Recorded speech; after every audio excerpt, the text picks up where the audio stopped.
রে তুই এত দেরি করলি যে? তুমি আমার স্ট্যাটাস দেখো না ফেসবুকে?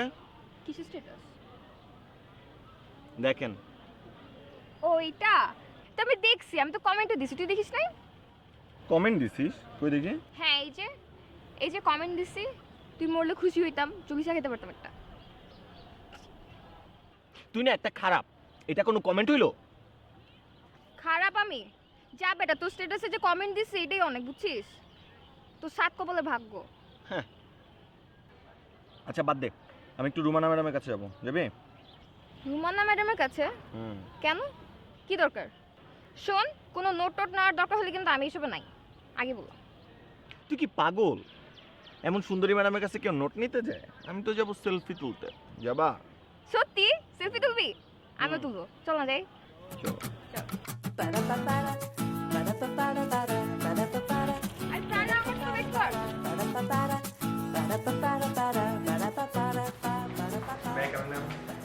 আরে পাভেল তামা, এসে এসো, বসো। তোমরা এসেছো, আমি খুব খুশি হয়েছি। তোমাদেরকে একটা মজার ঘটনা বলি। ঘটনা? ঠিক ঘটনা না, গল্প বলতে পারো। মণিপুরীদের একটা বিদ্রোহ নিয়ে। এটা তোমাদের সিলেবাসের জন্য কাজে লাগবে। ম্যাডাম তাহলে তো এটা এখানে না বলে ক্লাসে বললেই বেটার হয়, আমরা সবাই লিখে নিতে পারতাম। ক্লাসে তো বলবোই, এখন বলি তোমাদের ভালো লাগবে।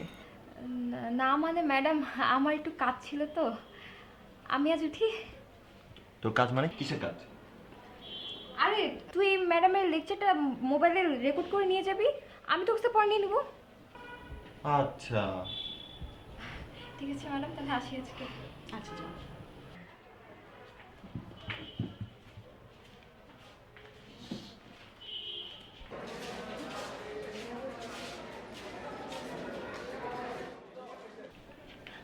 ম্যাম কি রাগ করলেন? না না, তা কি মনে করে এসেছো বলো? ম্যাম আমি আজকে আসলে এসেছি আপনার সাথে একটা সেলফি তোলার জন্য। এই সেমিস্টারে আপনার সাথে আমি একটা সেলফিও তুলিনি ma'am. Sure. Thank you ma'am.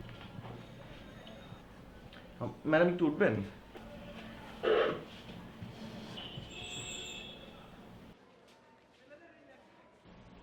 Madam একটু হাসি দেন।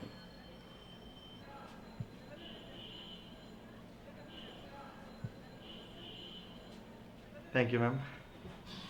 বসো বসো, তোমাকে কয়েকটা কথা বলি। তোমার নিজের দুটো চোখ আছে, তুমি কি তোমার চোখ দিয়ে পৃথিবীকে দেখছো?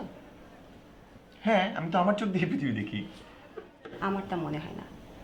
আমার মনে হয় তুমি বা তোমার বন্ধুরা কেউই নিজের চোখ দিয়ে পৃথিবীকে দেখছো না, তোমরা দেখছো একটা যন্ত্রের চোখ দিয়ে।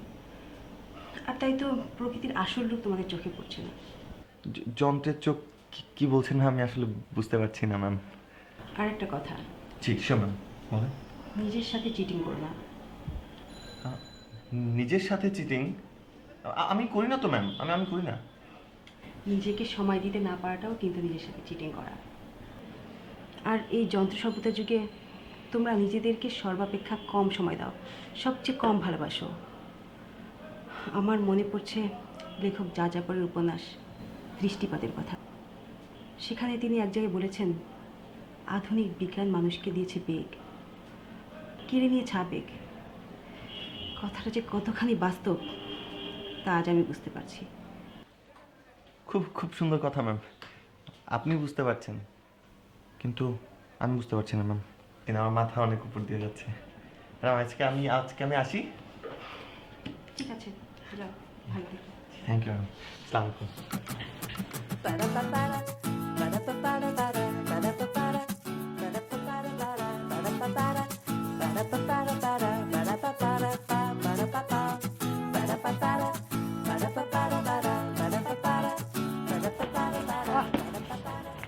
এভাবে কেউ মারে? হারামি তুই তখন কি করলি ভিতরে?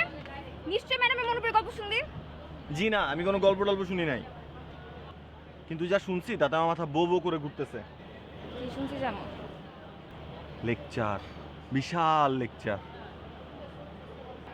ও তার মানে সেলফি তুলিস নাই? জি না, সেলফিও তুলেছি, দেখেন। ইস, আমি মিস করলাম। ম্যাডাম ম্যাডাম আমার না অনেক কাজ আছে। বলতে খুব চলে আসলেন কাজের দোহাই দিয়ে, মিস করেন।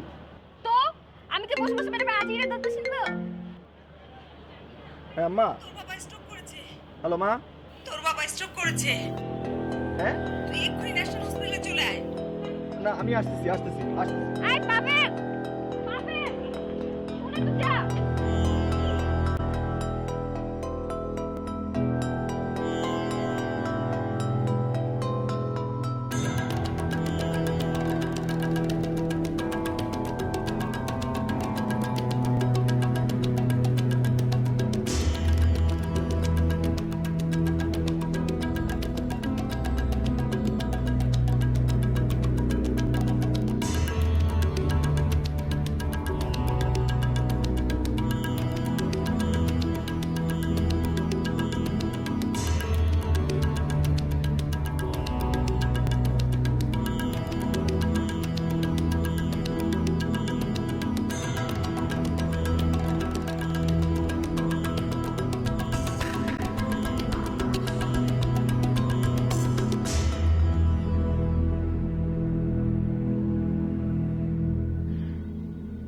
বাবা ফোনটা রাখ না, বাবার জন্য দোয়া কর।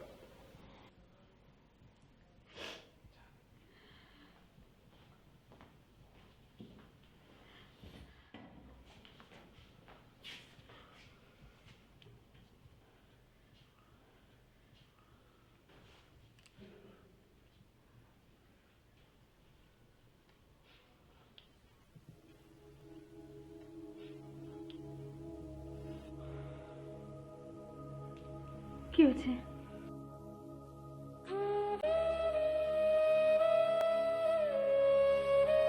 কি করছেন? সরি।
আমাদের এই বাসটা ছেড়ে দিতে হবে।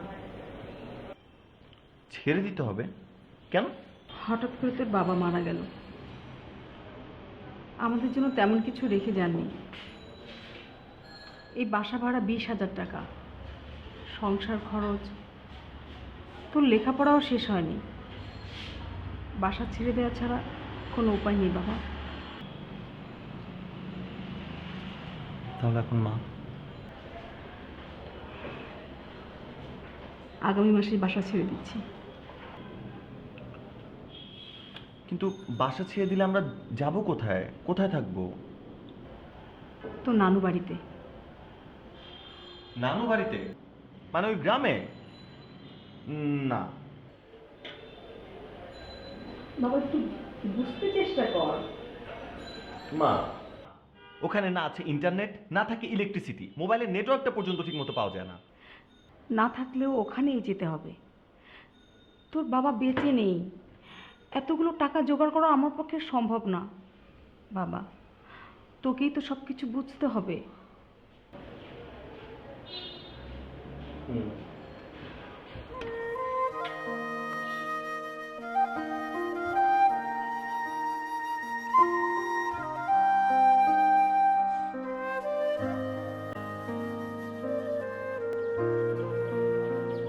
তোমা, মন খারাপ করিস না। তোকে কি ফেসবুকও পাবো না? না, যা পাবি লোডশেডিং আর লোডশেডিং। হোয়াটসঅ্যাপ, ভাইবার কিছুই না। দোস্ত আমি যেখানে যাচ্ছি সেখানে 24 ঘন্টার মধ্যে না 18 ঘন্টা কারেন্ট থাকে না। আমি মোবাইল চার্জ দিতে পারবো না, নেটওয়ার্ক নাই। আমি ডিসকানেক্ট হয়ে যাচ্ছি তোদের কাছ থেকে। ভালো থাকিস দোস্ত, টেনশন নিস না, আমরা তোকে দেখতে যাবো, ইনশাল্লাহ সব ঠিক হয়ে যাবে। সবাই আমরা সবাই জানি, সবাই দোয়া করো।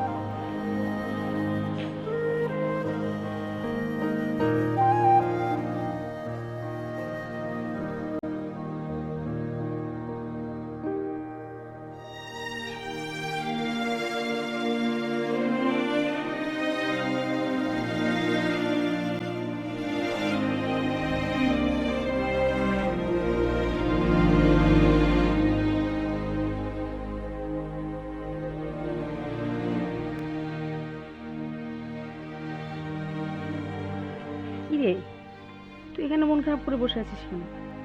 যা বাইরে থেকে ঘুরে আয়। কোথায় যাব? কি আছে এখানে দেখার মতো? আমি মোবাইলটা পর্যন্ত চার্জ দিতে পারতেছি না। আচ্ছা, সারাক্ষণ মোবাইল মোবাইল মোবাইল মোবাইল দিয়ে কি করবি? যা না, একটু কোথাও থেকে ঘুরে আয়। আচ্ছা যাচ্ছি।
ভাই একটা ফোন করা যাবে?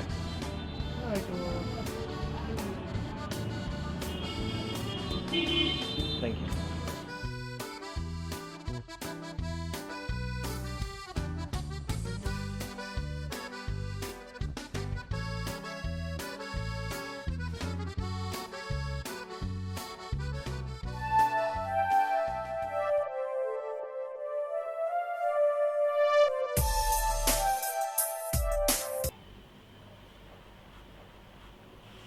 হ্যালো, কে?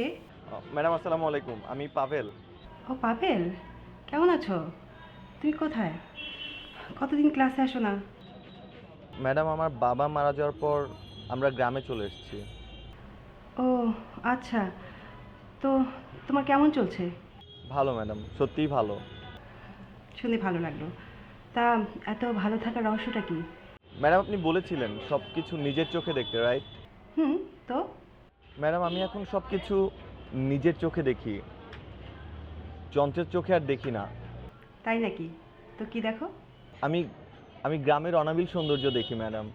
আমি আকাশ দেখি, ছোট ছোট বাচ্চাদের খেলা দেখি, আমি খোলা আকাশের নিচে ক্রিকেট খেলি ম্যাডাম। আর দেখি ভালো ভালো মানুষ আপনার মতো। তুমিও অনেক ভালো পাভেল, আমরা সবাই ভালো। ইচ্ছে করলেই, একটু চেষ্টা করলে আমরা সবাই ভালো হতে পারি। আর আরেকটা কথা ম্যাডাম। কি কথা? আপনি বলেছিলেন নিজের সাথে চিটিং না করতে। ম্যাডাম আমি এখন আর নিজের সাথে চিটিং করি না।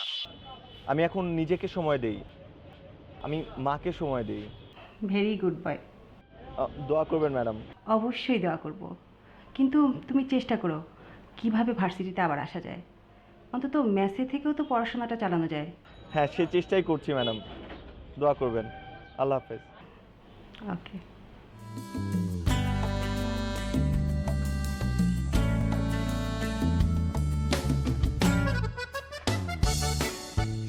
কাকা, আপনি কি বলতে পারেন এই গ্রামের নতুন তাদের নামে একটা ছেলে এসেছে, তাদের বাড়িটা কোন দিকে? না, তাদের বাড়ি আমি জানি না। তোমা তুই এখানে? হ্যাঁ, এই তো তোকে দেখতে চলে এলাম। Thanks a lot year, thanks. কি যে ভালো লাগতেছে তোকে দেখে। আমারও। চল তোমা, আমার ধারণা আমি নিজের সাথে আরেকটা চিটিং করে ফেলেছি। আর একটা চিঠি? কি চিটিং? আর চিটিংটা আমি একা করিনি, চিটিংটা তুইও করেছিস। আর এর জন্যই তো তুই এত দূর ছুটে এসেছিস আমার সাথে দেখা করার জন্য। তুই কি বলছিস আমি ঠিক কিছু বুঝতে পারছি না। তোমা দেখ, আমরা একজন একজনকে খুব ভালো করে চিনি, সারাদিন আমরা একসাথে থাকি, কিন্তু সমস্যা হচ্ছে আমরা একজন একজনকে যতটুকু না সময় দিয়েছি তার চেয়ে বেশি সময় দিয়েছি ফেসবুক আর মোবাইলের পিছনে। এই যান্ত্রিক জীবন আমাদেরকে বুঝতেই দেয়নি যে আমরা একজন একজনকে কতটা কাছে চাই।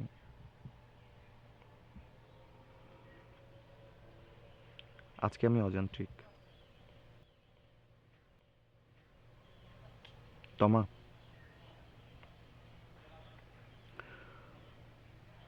আমি তোকে ভালোবাসি। Oh my God, I love you too. আচ্ছা, নানুর বাসার সামনে চল এক ছুটে চলে যাই মায়ের কাছে।